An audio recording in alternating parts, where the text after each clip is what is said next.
Hello everyone, तो कैसे हैं आप सब। मैं शमशेर सर और आप देख रहे हैं बीएससी बीजी क्लासेस।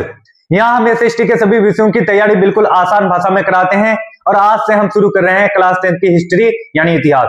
तो प्यारे बच्चों, इतिहास सिर्फ तारीखें याद करने का विषय नहीं है, बल्कि ये हमें बताता है कि हमारा अतीत कैसा था, समाज कैसे बदला, देश और दुनिया कैसे विकसित हुई। तो आज के इस क्लास में हम लोग इतिहास को एक कहानी की तरह समझेंगे, डिजिटल बोर्ड के माध्यम से, बिल्कुल सरल और आसान भाषा में। अगर आप बीएससी के छात्र हैं या किसी प्रतियोगी परीक्षा की तैयारी कर रहे हैं तो यह क्लास आपके लिए बहुत ही महत्वपूर्ण है, इसलिए आप इस पूरे क्लास को कंसिस्टेंसी के साथ देखें। तो चलिए शुरू करते हैं आज के इस शानदार क्लास को। तो चलिए सबसे पहले हम लोग देखने वाले हैं सामाजिक विज्ञान। सामाजिक विज्ञान क्या है? सामाजिक विज्ञान एक ऐसी विषय है जिसमें हम लोग इतिहास, भूगोल, राजनीति शास्त्र, अर्थशास्त्र और आपदा प्रबंधन के बारे में क्या कहते हैं, अध्ययन करते हैं। इन सभी विषयों के बारे में क्या कहते हैं, अध्ययन करते हैं। उसी को हम लोग क्या कहेंगे, सामाजिक विज्ञान कहेंगे। सामाजिक विज्ञान में कुल कितने विषय हैं? सामाजिक विज्ञान में टोटल 5 विषय हैं। कौन कौन से? इतिहास, जिसको हम लोग कहते हैं हिस्ट्री, इतिहास यानी हिस्ट्री। दूसरा है भूगोल, ज्योग्राफी, ज्योग्राफी। तीसरा है हम लोग का राजनीति शास्त्र, जिसको हम लोग कहेंगे पॉलिटिकल साइंस।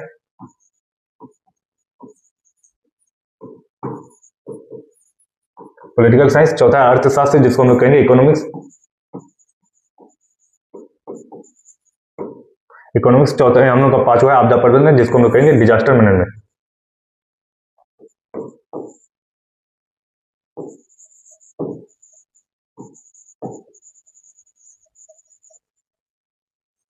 Disaster management. तो यानी सामाजिक विज्ञान में कुल कितने विषय हैं? 5 विषय हैं। History, geography, political science, economics और डिजास्टर मैनेजमेंट। ठीक है, अब थोड़ा हम लोग एग्जाम की दृष्टि से चर्चा कर लेते हैं। एग्जाम के हिसाब से दृष्टि से हम लोग क्या करते हैं, चर्चा कर लेते हैं। तो ये जो सामाजिक विज्ञान है, ये कितने मार्क्स का मतलब एग्जाम होता है? इसका कितने मार्क्स का एग्जाम होता है? सामाजिक विज्ञान जो है इसमें 100 मार्क्स का एग्जाम होता है। यानी सामाजिक विज्ञान का जो एग्जाम होता है 100 मार्क्स का एग्जाम होता है। इसमें जो है 2 तरह के एग्जाम होते हैं। आपका एक हो जाएगा लिखित परीक्षा। क्या? लिखित परीक्षा, जिसको हम लोग कहेंगे रिटन एग्जाम। रिटन एग्जाम, ठीक है, रिटन एग्जाम, रिटन एग्जाम। और दूसरा है आपका प्रायोगिक परीक्षा, जिसको हम लोग कहेंगे प्रैक्टिकल एग्जाम।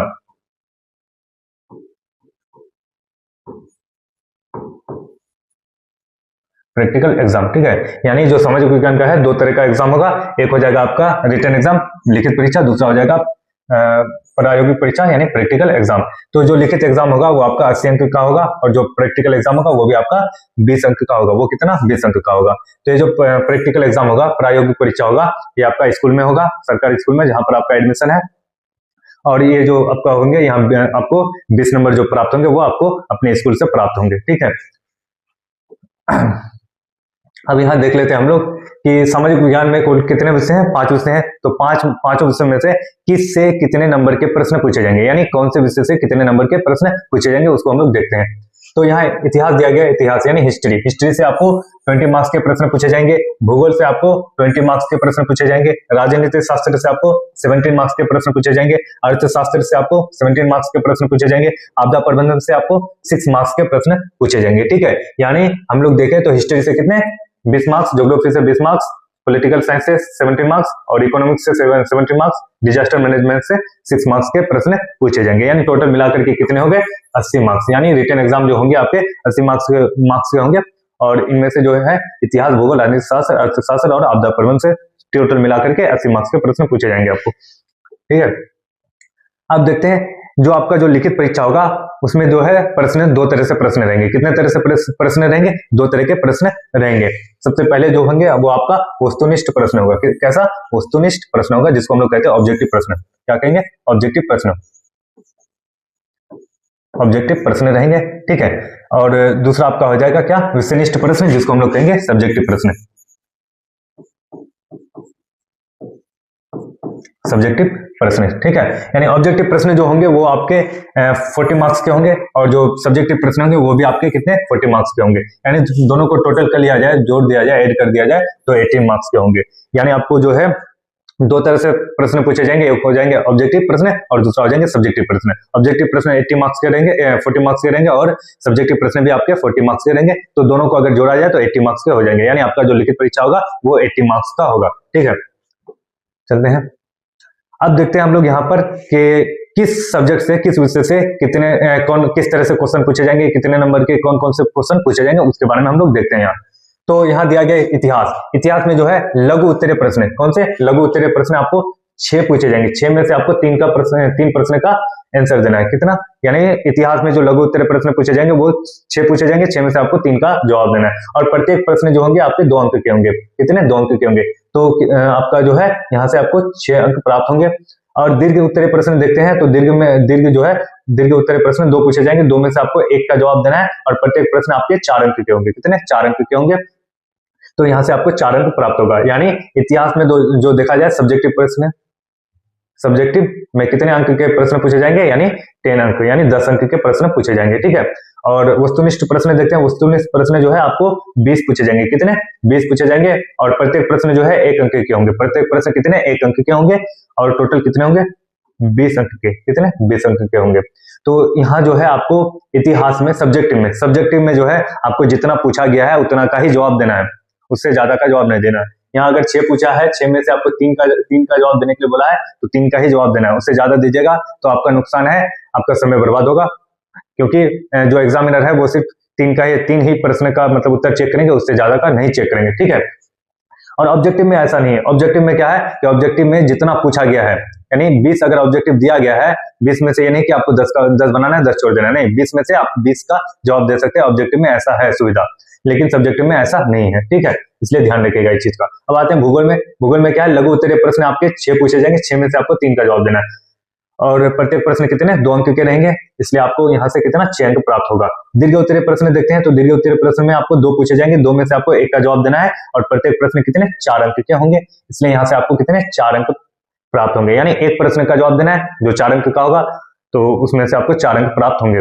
तो भूगोल में देखते हैं हम लोग, भूगोल में भी आपका सब्जेक्टिव में क्या है, सब्जेक्टिव में 6 4 10 अंक के प्रश्न पूछे जाएंगे। भूगोल में भी सब्जेक्टिव में 10 अंक के प्रश्न पूछे जाएंगे। अब आते हैं ऑब्जेक्टिव में, वस्तुनिष्ठ प्रश्न में, तो यहाँ भी 20 प्रश्न पूछे जाएंगे। प्रत्येक प्रश्न जो है 1 अंक के होंगे। और आप अगर 20 का 20 सही जवाब देते हैं तो आपको 20 नंबर यहाँ से प्राप्त होगा। ठीक है, यहाँ से आपको कितना, 20 नंबर प्राप्त होगा। चलिए अब आगे चलते हैं हम लोग राजनीति शास्त्र। यहाँ से जो लघु उत्तरीय प्रश्न पूछे जाएंगे 4, यानी यहाँ पर कितने, 4 लघु उत्तरीय प्रश्न पूछे जाएंगे। 4 में से आपको 2 का जवाब देना है। कितना, 2 का जवाब देना है। प्रत्येक प्रश्न आपके 2 अंक के होंगे, तो यहाँ से आपको 4 अंक प्राप्त होंगे। और दीर्घ उत्तरीय प्रश्न जो है यहाँ 2 पूछे जाएंगे, 2 में से आपको 1 का जवाब देना है। और प्रत्येक प्रश्न 4 अंक के होंगे, तो यहाँ से भी आपको कितने, 4 अंक प्राप्त होंगे। यानी राजनीतिक शास्त्र में जो देखे सब्जेक्टिव में, तो यहाँ से आपको कितने, 4 और 4 8 अंक के प्रश्न पूछे जाएंगे। सब्जेक्टिव से कितने, 8 अंक के प्रश्न पूछे जाएंगे।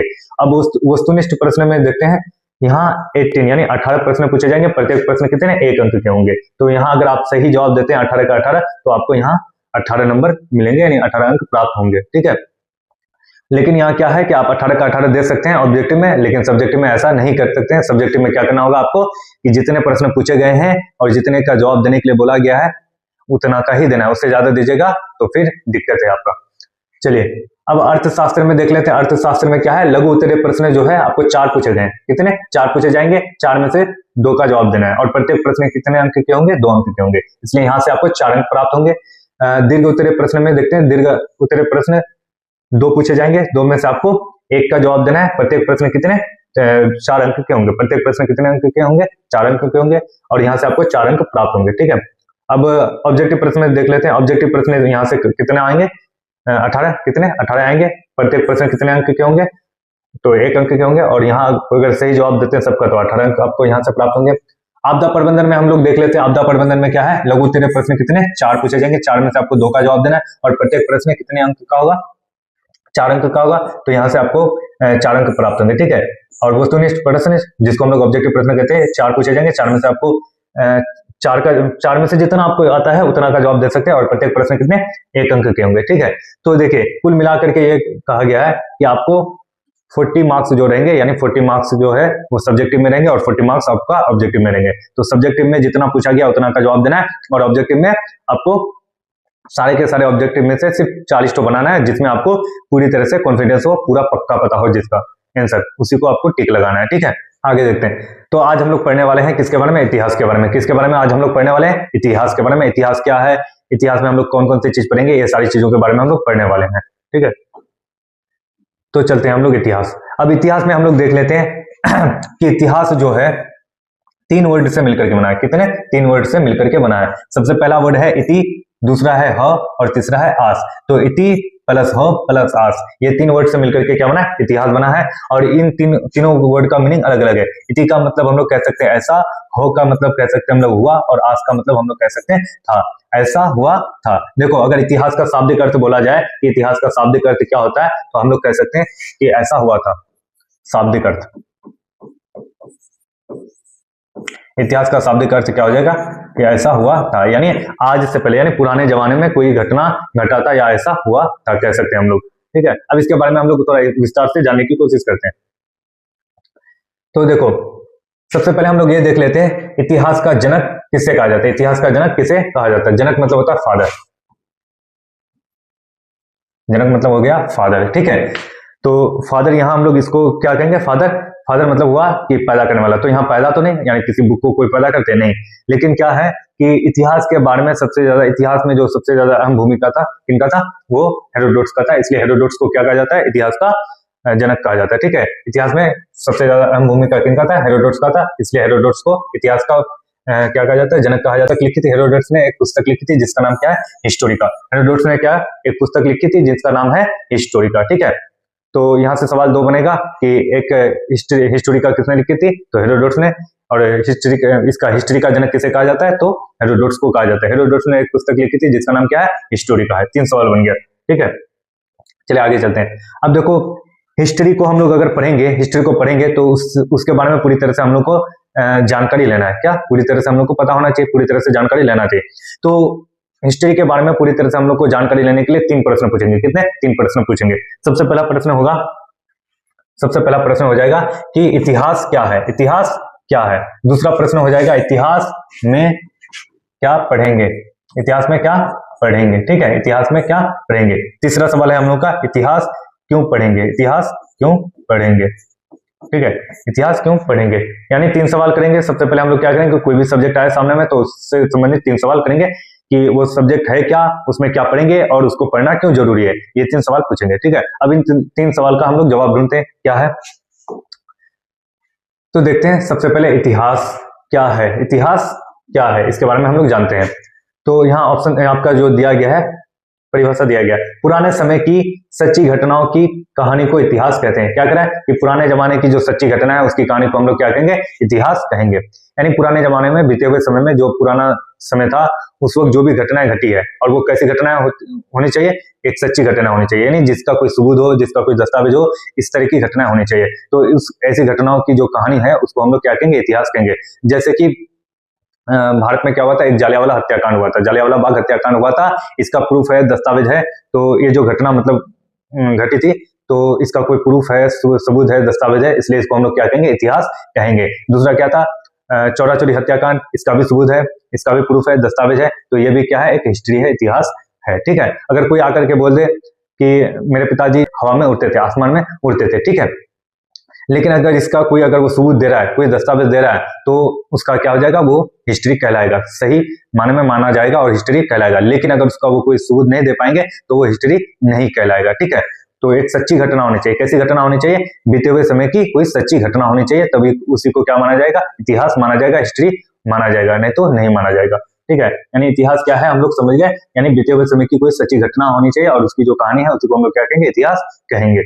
अब क्या है दूसरा सवाल कि इतिहास में हम लोग क्या पढ़ेंगे? इतिहास में हम लोग क्या पढ़ेंगे? ठीक है, इतिहास तो समझ गए कि बीते हुए समय की जो सच्ची घटना है उसकी कहानी को इतिहास कहेंगे, लेकिन इतिहास में हम लोग पढ़ेंगे क्या? इतिहास क्यों क्या पढ़ेंगे इसमें?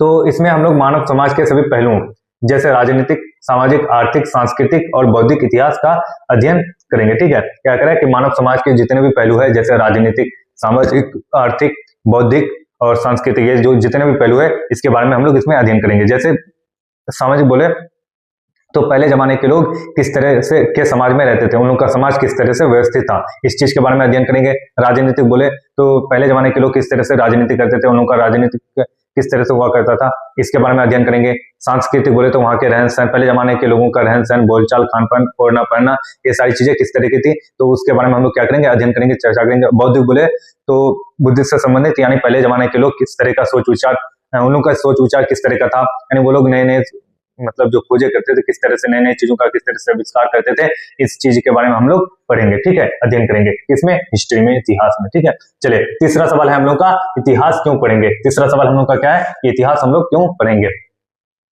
तो यहाँ जो है ये वर्तमान को समझने और भविष्य के लिए बेहतर निर्णय लेने में मदद करता है। क्या करें, इतिहास जो है वर्तमान समय को समझने के लिए, यानी अभी जो हम लोग मौजूदा दौर में जो जी रहे हैं, वर्तमान समय में जो जी रहे हैं हम लोग, इस चीज को, इस समय को हम लोग समझ सकते हैं। वर्तमान समय को हम लोग क्या कर सकते हैं, वर्तमान को समझ सकते हैं और भविष्य के लिए बेहतर निर्णय ले सकते हैं। इसलिए हम लोग क्या करते हैं, इतिहास पढ़ते हैं।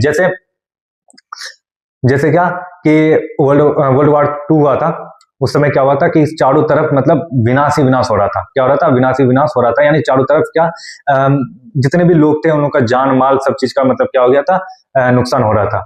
इसलिए वो जो हिस्ट्री में हुआ, उसको वो कौन सी घटना, यानी एक सच्ची घटना है, इसलिए उसको हम लोग क्या कहेंगे, इतिहास कहेंगे। तो वो जो हिस्ट्री है वो हम लोग जब पढ़े, अध्ययन किए, उसके बाद हम लोग को पता चला कि युद्धों से जो युद्ध हो रहे हैं, जो लड़ाइयां हो रही है, उससे सिर्फ नुकसान ही हो रहा है, फायदा कुछ नहीं हो रहा है। तो इसलिए हम लोग क्या कर रहे हैं, युद्ध करना छोड़ दिए, बल्कि क्या किसके तरफ, शांति व्यवस्था को लागू करने की कोशिश कर रहे हैं। तो ये चीज हम लोग इस चीज को समझना है, ठीक है। यानी हम लोग क्या करते हैं, उसके लिए बेहतर निर्णय लेने के लिए मतलब हम लोग को मदद करते हैं, कौन चीज, हिस्ट्री, ठीक है। हिस्ट्री से हम लोग क्या करते हैं, बेहतर निर्णय ले सकते हैं, अपने भविष्य के लिए बेहतर फैसले ले सकते हैं।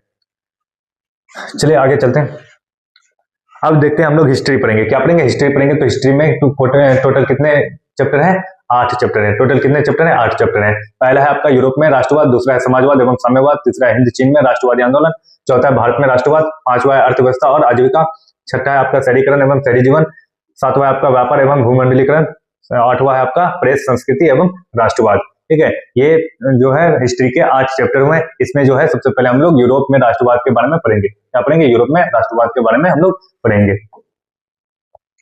अब यहाँ देखते हैं हम लोग यूरोप में राष्ट्रवाद, क्या, यूरोप में राष्ट्रवाद। तो यहाँ आपको 2 वर्ड नजर आ रहा है, क्या, 2 शब्द नजर आ रहा है, यूरोप और दूसरा क्या है, राष्ट्रवाद। तो सबसे पहले हम लोग क्या, यूरोप के बारे में जानते हैं, यूरोप क्या है। तो यहाँ देखते हैं हम लोग, यूरोप क्या है, एक महाद्वीप है। यूरोप क्या है, एक महाद्वीप है, ठीक है। यूरोप क्या है, एक महाद्वीप, इसको हम लोग महादेश भी कह सकते हैं, महादेश, क्या, महादेश कहेंगे, ठीक है, कॉन्टिनेंट, ठीक है। यानी यूरोप को हम लोग क्या, महाद्वीप या महादेश भी कह सकते हैं, या कॉन्टिनेंट, जिसको हम लोग इंग्लिश में क्या कहेंगे, कॉन्टिनेंट कहेंगे। तो देखो यूरोप क्या है, महाद्वीप है या महादेश है, ये तो समझ गए, लेकिन महाद्वीप और महादेश क्या होते हैं, इस चीज को हम लोग नहीं समझ पाए। तो ठीक है, समझने की कोशिश करते हैं। देखो महाद्वीप को समझते हैं हम लोग क्या, महा मतलब होता है बड़ा, महा मतलब क्या होता है, बड़ा या फिर विशाल कह सकते हैं इसको हम लोग, क्या, विशाल, ठीक है। और द्वीप मतलब होता है कि भूभाग का वो हिस्सा, भूभाग का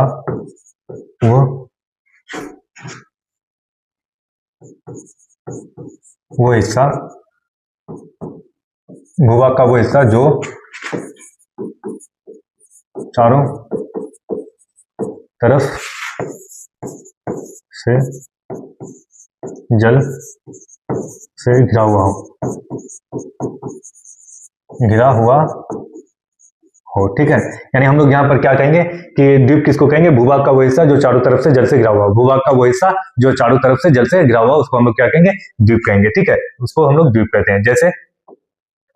जैसे मान लो ये वाला हिस्सा यहाँ पर हम लोग बना देते हैं, ये क्या है, एक जमीनी हिस्सा है, स्थल है, ये क्या है, एक स्थल है, ठीक है। इसके चारों तरफ से क्या है, जल ही जल है, इसके चारों तरफ क्या है, जल ही जल है, ठीक है। इसके चारों तरफ क्या है, जल ही जल है, तो इसको हम लोग क्या कहेंगे, द्वीप कहेंगे, क्या कहेंगे, द्वीप कहेंगे, ठीक है। इसको हम लोग द्वीप कहेंगे। यानी भूभाग का ये बीच में ये हिस्सा है और इसके चारों तरफ क्या है, जल है, तो इसको हम लोग क्या कहेंगे, द्वीप कहेंगे, ठीक है।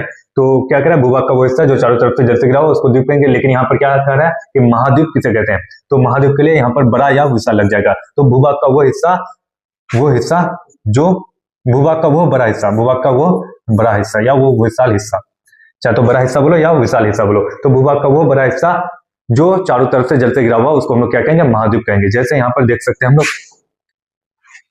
तो यहाँ देख सकते हैं, यहाँ पर देख लो, ये अफ्रीका क्या है, एक महाद्वीप है। अफ्रीका क्या है, ये साउथ अमेरिका क्या है, साउथ अमेरिका क्या है, एक महाद्वीप है। तो इसके चारों तरफ क्या है, ये जल से घिरा हुआ है। यहाँ देखो नॉर्थ अमेरिका क्या है, ये चारों तरफ से जल से घिरा हुआ है, तो ये भी एक क्या महाद्वीप है। आपका ये देखिए अफ्रीका, ये चारों तरफ से जल से घिरा हुआ है, ये भी एक क्या है महाद्वीप है। ये आपका ऑस्ट्रेलिया है, ये चारों तरफ से जल से घिरा हुआ है, ये भी एक क्या है महाद्वीप है। ये अंटार्कटिका है, ये आपका चारों तरफ से जल से घिरा हुआ है, ये भी एक महाद्वीप है।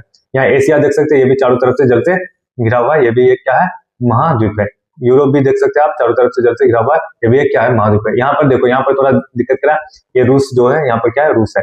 रूस जो है, आधा रूस यहाँ पर पड़ता है एशिया में और आधा रूस कहाँ यूरोप में पड़ता है, ठीक है। लगभग क्या है चारों तरफ से जल से घिरा हुआ है।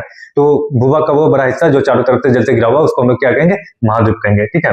उसको हम लोग क्या कहेंगे महाद्वीप कहेंगे। अब आते हैं हम लोग महादेश में। महादेश में तो महादेश को समझते हैं कि बहुत सारे देश मिलकर के क्या बनाते हैं महादेश। अब महादेश यहाँ लिख देते हैं, बहुत सारे देश मिलकर महादेश का निर्माण करते हैं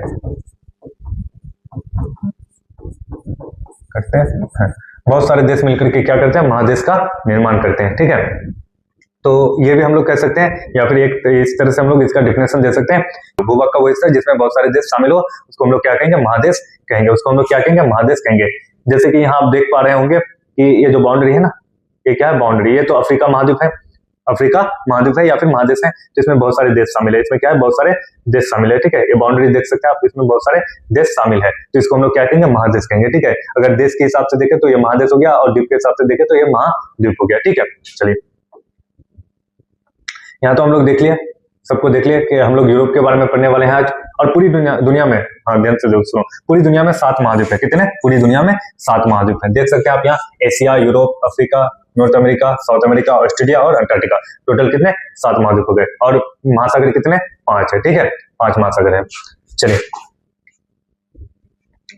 अब यहाँ हम लोग यूरोप महाद्वीप के बारे में पढ़ने वाले हैं, तो इसलिए यूरोप का मानचित्र यहाँ लेके आ गए हैं, ठीक है। यूरोप का मानचित्र में हम लोग क्या क्या देखेंगे। सबसे पहले हम लोग इटली को देखते हैं। क्या? इटली को देखते हैं, फ्रांस को देखते हैं, जर्मनी को देखते हैं और ऑस्ट्रिया को देखते हैं। यानी इन ये जो है 4 देश इसलिए हम दिखा दिए आपको क्योंकि हम लोग जो है इन 4 देशों के बारे में पढ़ने वाले हैं।